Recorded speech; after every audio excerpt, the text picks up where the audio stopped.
Başla. Assalamu alaikum hurmatly köp görüşүүчүлөр.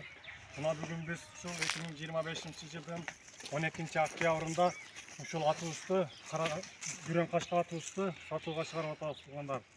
Бул атыбыздын satууга чыгарганыбыздын максаты bir жакшылыктарга иштетели деп атабыз. Эми атты ези чыкса бербейт.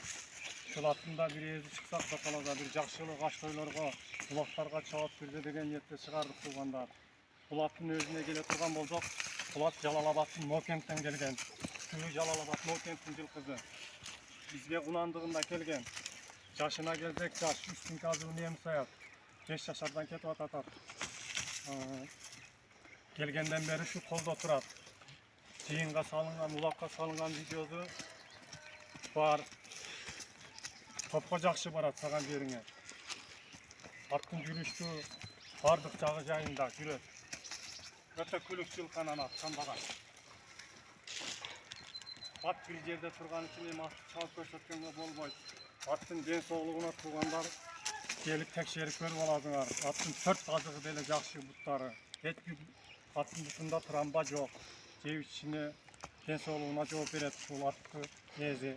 Аттын ээзинин аты Сагынбек деген акемдин аты бул.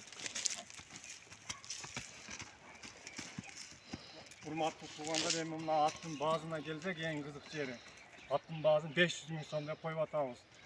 Эми атка кадыр салып алыстан жакындан келгендерге жолун коюп берет. Ошол акемдин өзү менен сүйлөшүп көрө бересиңер туугандар.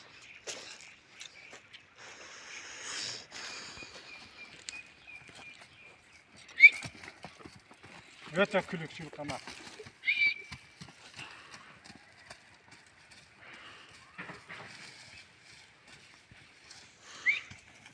Koyup koç.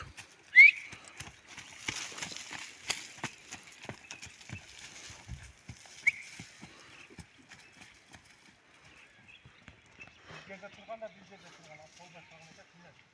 Sen aynı kol atar.